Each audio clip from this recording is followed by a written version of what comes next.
अस्सलाम वालेकुम। मेरे चैनल सहर टिप्स एंड इंफॉर्मेशन में आप सबको खुशामदीद कहती हूँ।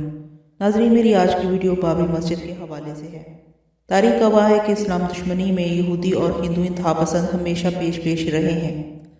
मोदी हुकूमत की इस्लाम दुश्मनी तो एक जुनून की शक्ल इख्तियार कर चुकी है। अब सबसे दरख्वास्त है, इससे पहले कि मैं अपने टॉपिक का आगाज़ करूं, आप सबसे दरख्वास्त है कि जिन्होंने मेरा चैनल अभी तक सब्सक्राइब नहीं किया तो वो जल्दी से सब्सक्राइब कर लें और घंटी के आइकन को दबाना हरगिज़ भी मत भूलिएगा।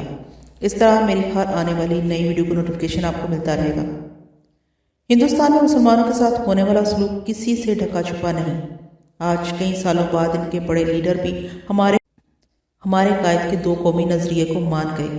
उनका कहना था कि जिन्ना जीत गए और गांधी हार गए। हमारे प्यारे कायद ने अपनी जहानत और मुत्तहिदा हिंदुस्तान में मुसलमानों से होने वाले सलूक को ज्यादती से समझ लिया था कि मुसलमान और हिंदू दो अलग कौमें हैं जो कभी एक साथ नहीं रह सकती।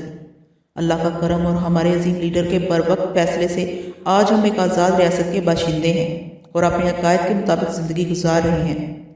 मुगल दौर में तमीर की जाने वाली सब इमारतें उन्होंने तमीर का मुबोलता सबूत है जिनका सानी नहीं मिलता। बाबरी मस्जिद या मीर बाकी मस्जिद, जो मुगल बादशाह ज़ीरुद्दीन बाबर के नाम से मंसूब है, भारतीय रियासत उत्तर प्रदेश की बड़ी मसाजिद में से एक थी। उसे मुगल सालार मीर बाकी ने तामीर करवाया था। मस्जिद इस्लामी मुगल फ़न तामीर के एतबार से एक शाहकार थी।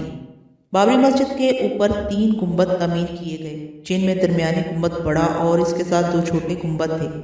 गुंबद के अलावा मस्जिद को पत्थरों से तामीर किया गया था, जिसमें सहन भी शामिल था। सहन में एक कुआं भी खोदा गया। गुंबद छोटी ईंटों से बनाकर इस पर चूने का प्लास्टर किया गया था। मस्जिद को ठंडा रखने की गरज से इसकी छत को बुलंद बनाया गया। रोशनी और हवा के लिए जालीदार खिड़कियां नस्ब थीं। अंदरूनी तमीर में एक इंतहाई खास बात यह थी कि मेहराब में खड़े शख्स की सरगोशी को मस्जिद के किसी भी अंदरूनी हिस्से में आसानी से सुना जा सकता था। अलगरज ये कि इस्लामिक फन तमीर का शाहकार था। हर साल लाखों सयाह इनको देखने दुनिया भर से इंडिया आते हैं और इंडिया को काफ़ी रेवेन्यू मिलता है। लेकिन मौजूदा भारतीय हुकूमत इस्लाम दुश्मनी में इस हद तक आगे चली गई है कि अपने पाँव पर कुल्हाड़ी मार रही है। न सिर्फ अपने तारीखी वर्षे को बर्बाद करने पर तुली है, बल्कि भारत में बसने वाले मुसलमानों और दुनिया भर के मुसलमानों के जज्बात मजरूह करने पर तुली हुई है। बाबरी मस्जिद का फैसला मुसलमानों के खिलाफ आने पर पूरी दुनिया के मुसलमानों के अंदर गम और गुस्से की लहर दौड़ गई। भारतीय मुसलमानों ने इसे तस्लीम करने से इनकार कर दिया। 6 दिसंबर 1992 को आरएसएस और इसके इत्तेहादियों ने लगभग 1.5 लाख अफराद मस्जिद के पास जमा कर लिए। इस दौरान में बीजेपी के रहनुमाओं ने तकरीरें भी की।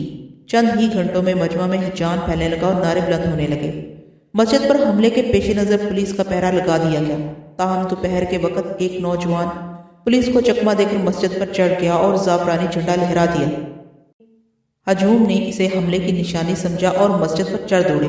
पुलिस की तादाद इंतहाई कम और गैर मुसल्लह थी, सो अपनी जान बचाकर भाग निकले। हजूम ने कुल्हाड़ियों, तोड़ों, दीगर औजारों से हमला करके मस्जिद को चंद ही घंटों में मुंहदम कर दिया। इसके अलावा हिंदुओं ने शहर की कई दीगर मसाजिद भी तोड़ डाली। 1992 में जिन शरपसंद हिंदुओं ने बाबरी मस्जिद को शहीद करने की कोशिश की, इनके साथ इस कदर अजीबोगरीब वाक़यात हुए के बाद में इनमें से कई लोग मुसलमान हो गए। अल्लाह की कुदरत के अब जबकि फिर से बाबरी मस्जिद को शहीद करने की कोशिश की गई तो वहाँ पर मौजूद सारी मशीनरी जाम हो गई। बावजूद कोशिश के वो मशीनरी ठीक नहीं हो रही। बहुत माहिर इंजीनियर से दिन रात ठीक करने में लगे, लेकिन मशीनें टस से मस नहीं हो रही, जिस पर मोदी हुकूमत बौखलाहट का शिकार हो चुकी है। ये भी कहा जा रहा है कि बाबरी मस्जिद में जिन्नात का बसेरा है जो उनके काम में रुकावट पैदा कर रहे हैं। मोदी हुकूमत ने पंडितों को बुलाकर वहाँ पूजा पाठ करवाने का बयान दिया है। अब सवाल तो ये है कि अगर जिन्नात मुसलमान हुए तो क्या होगा? अल्लाह ने अपने घर की हिफाजत का ज़िम्मा खुद लिया हुआ है, तो कुफर की आंधी क्या बिगाड़ लेगी? कुछ लोग इसे इब्राहा के वाक़े से मुमासिल कर रहे हैं। इब्राहा इथोपिया का बादशाह था, मसीहत का बहुत बड़ा हामी था। वो भी ये चाहता था कि पूरे अरब पर मसीहत का परचम लहराया जाए।